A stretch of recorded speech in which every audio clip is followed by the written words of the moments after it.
Today I am cold smoking cheese 3 different ways to find out which method is more Gouda. Hey, I'm James from Smoking Dead Barbecue, and I have been dying to try this method for a long time. And so let me tell you what the game plan is today. We're going to compare charcoal to pellets to wood. That's our 3 different sources of heat for cold smoking. One I've already done before, which is with the pellet tube smoker. This has been the most common way that I do cold smoking in a Kamado style grill because it allows us to get smoke without bringing the temperature up high enough that we are melting our cheese. One of the things I don't love about this method though is the smoke is a little bit putrid or bitter because those pellets are just smoldering along. And so the idea that we want to test here is I'm going to run one Kamado Joe just as a fire, use this exhaust vent, pipe our heat into our other Joe and use that for cold smoking. So that's going to be our charcoal heat source. And why not make it a 3-way comparison? I'm going to fire up the offset and run that with a small hot fire that should be running around 150, 200 degrees max, and see if we can't cold smoke some cheese in that. We'll wrap them all up, let them rest overnight, and tomorrow dive in for a blind taste test and see if the quality of the smoke when it comes to cold smoked cheese is something that you can appreciate the difference. Let's get into it. So we need to get a couple of fires going, but let me tell you just a little bit more about the game plan here. So the control tower top on the classic Joe and the big Joe is the same dimensions, about 5 3/4 inch. So I've got some 6 inch by 8 feet dryer pipe along with a couple of these clamps that we can just hold that tight. And the game plan is to get a nice hot fire using just charcoal and pipe that over into our classic Joe for our cold smoke. The pellet tube I'm going to put in the Joe Junior, and the offset we're just going to run normally. So I'm going to start the fire. Actually, I think the offset, it's negative 18 Celsius, so it's just below 0 Fahrenheit here today. Get a little bit of heat in that first, then I'll bring you nice and close, show you how we're going to set this all up and get a fire going in our big Joe to our classic, and the pellet tube will be the easiest and the shortest amount of time. So let's go nice and close, fire up the offset, and then we'll come back here and install our cold smoking pipe solution. So for our wood, I'm going with hardwood. I'm going to be using maple today, and they come about this size, which is normally perfect for my backyard patio sized offset because they're about 12 inches long and about the thickness or so of a wrist. They're about the perfect size if we were going for normal low and slow temperatures. But because I want to go even lower and slower, I've cut a bunch of pieces down to about 6 to 7 inches just to help make sure we can get nice clean combustion without driving that temperature up too much. That's the game plan anyways. So I'm going to throw a little bit of charcoal, a couple larger pieces just to get started so we have a coal bed, and then from there on out we're going to try and keep our fire nice and steady using about these half-sized splits. Okay, so we've just got a little bit of charcoal in there, so I'm just going to put a couple small splits in on each side just to get a little bit of heat in our firebox. This is a semi-insulated firebox, so I don't know if that's coming through on camera. We're double walled for the lower half so we can help keep a coal bed, but also not so insulated that we're getting dirty smoke. Let me grab our Grill Blazer grill gun.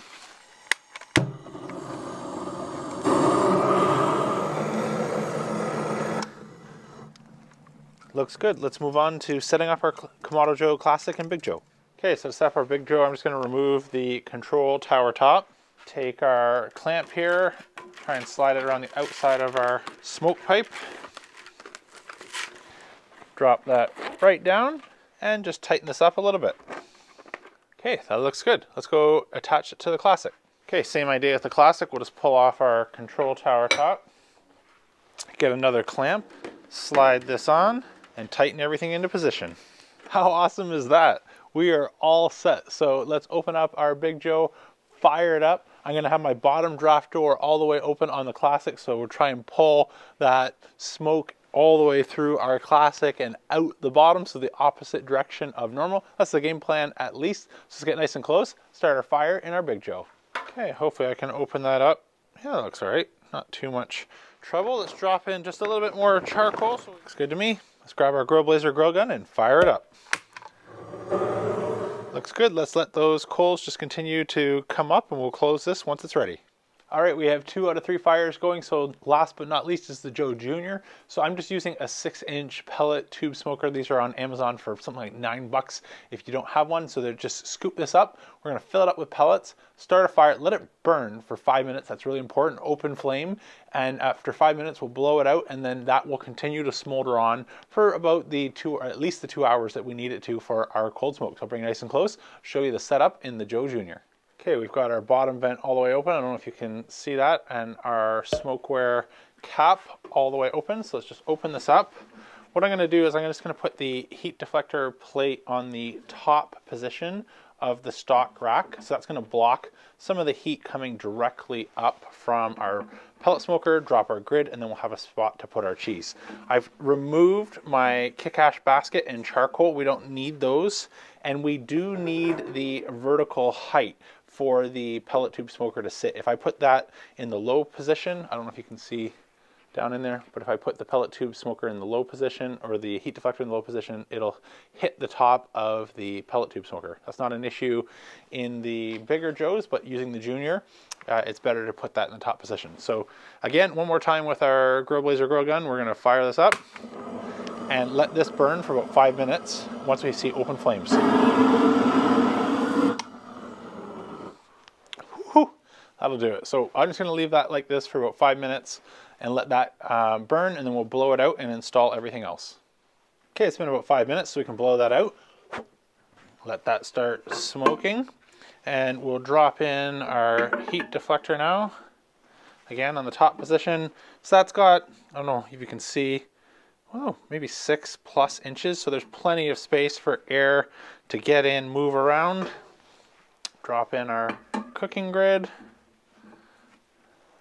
Close this up. All right, all 3 fires are holding nice and steady, so I think it's time to get our cheese on. The game plan here is to let them smoke for 2 hours, and then I'm gonna remove them all at the same time, wrap them up, and I'll rejoin you tomorrow. So let's get our cheese, get them going. In terms of the Kamado Joe setup here, I've gone down to about 1.5 fingers, 2 fingers width on the bottom. That's holding about 450 degrees Fahrenheit, and I'm not even reading 150 on the Classic. So I think that is working perfectly.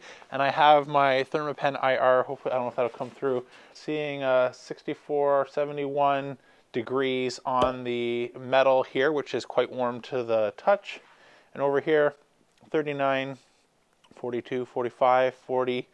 So there's 39 again. So it's definitely cooling off, and we're just getting the smoke. So I don't think we have to worry about melting our cheese or anything inside of our Classic.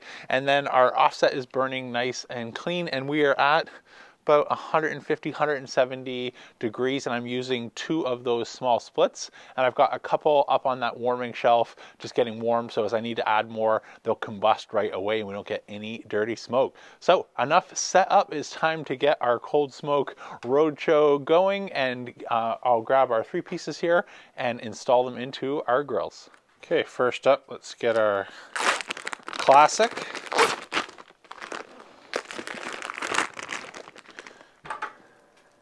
Oh, I actually forgot the grates. Let me grab those. I had thought if this was too hot of actually doing a reverse heat deflector, where I put a deflector on the X-rack and then the cooking grids underneath, but based off of the temperature in here, I think we are going to be just fine. So I'm gonna go down on the 2nd level of the divide and conquer rack. Going with the 2nd level again, just so there's a little bit more space from the smoke entering the dome. We'll drop in our cheese. Close that back up. Okay, next, let's get our offset. Oh, that's actually some really good smelling smoke. I hope that's coming through on camera. You can see all the smoke sort of rolling off the top, and that's really easy to see in these cold temperatures because we're getting the drag of the metal cooling off, and it's causing the smoke to fall down. I sure hope you could see that. That was actually really cool. It gives you a good idea what's going on. So I'm gonna go right in the middle towards the back, since again this is deflecting the heat up, and then the exhaust stack is pulling that heat down. So I'm going to have a nice even zone here in the middle. Let's close that up. And last but not least, our Joe Jr. A little further back, I could feel the temperature probe just hitting our cheese. So I'll put it back so it doesn't touch. And again, we're not reading any temperature. That's just smoke, all from our pellet tube smoker. So that's it for part 1 of this video. We're going to just let the cheeses hang out for the next 2 hours in their independent, their respective smoke baths. So let me know down in the comments what you think will show up tomorrow. So after they smoke for 2 hours, we're going to wrap them in saran wrap, put them in the fridge. I'll mark them, get some help randomizing it so I don't know what is what, and do a blind taste test tomorrow. But let me know in the comments which one you think will win. Will it be pellets going for our charcoal setup, or will it be the wood burning fire in the offset? I can't wait to find out, and I'd love to hear from you what you think will win. That's it for part 1 though, so I'll see you tomorrow when it's time to dive in for our taste test. All right, it is the next day and our cheeses have rested overnight wrapped in saran wrap. And with the help of my family, I've got some samples all set aside with a code here that tells me which one's which, but all I can see is 1, 2, 3. So we're gonna try and use our taste buds here to deduct if we can tell the difference between any of these cold smoked cheese. So I'll just save that for later. Let's start with number 1. See what we can taste. Smell. Smells like smoked cheese. Can't tell anything there. That's really good. Better than I remember. And the last time that I've done this, the only thing I've ever used, especially in the Kamado Joes, is the pellet tube. So either my memory is fading, or this is one of our 2 new entrants. So let's move on to the next one, and I'll save a piece to come back if we have a little trouble sorting it out. Let's move into number 2 here.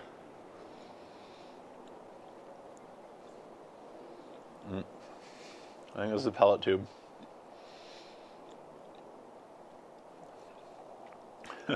In comparison to that one, that's not very good. It's a lot more, oh, especially if you keep going, a lot more bitter smoke that you're getting. And so the pellet tube smoker is good for those short durations, but again, you start getting close to 2 hours. It's getting a little bit long, you know, for cold smoked cheese, even though that's the recommended, you know, time. I think we will test the last one. I think that might be it. Try number 3. It's a welcome reprieve after that. I'm tasting all 3. I think number 2 is the pellet tube smoker. That's really kind of the only obvious one. Starts off okay, and then just escalates into a place that none of us want to go. Now I got to try and make sense though of number 1 and 3 without the interference of the second one, which I think is the pellet tube smoker, throwing off the taste buds. So let's go back to number 1. It's really close.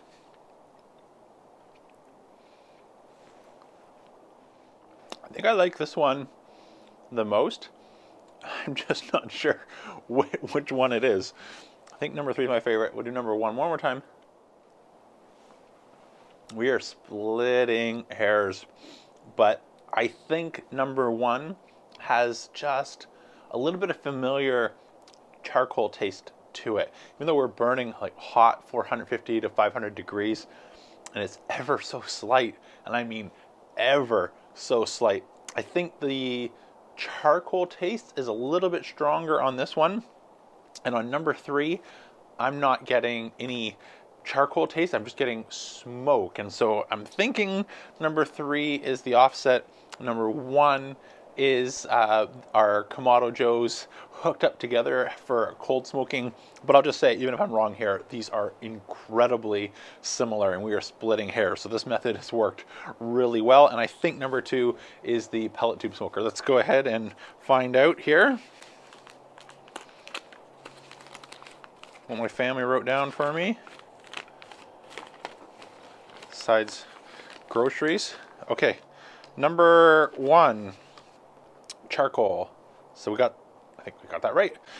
Number 2, pellet. That one was obvious. And naturally then number 3 is the offset. So that is, again, I'm happy I was able to figure it out. But I mean, you could have just mixed these 2 and been, you know, splitting hairs, and it is incredibly slight. You know, you could put 10 people in a room and you probably land at about 50 on one, 50% on the other, but both methods here I think produced really clean smoke. And now that I have my Joes set up like this, I think I'm gonna redo my dehydrated beef jerky, because I think we could set up one Joe as our fire. We were able to keep temps way below 150 degrees Fahrenheit, and dehydrate and make some more beef jerky in our other Joe. Let me know in the comments if you'd like to see that happen, and I'd be more than happy to do a redo of beef jerky and see if this 2 Kamado smoke setup produces an even better beef jerky result.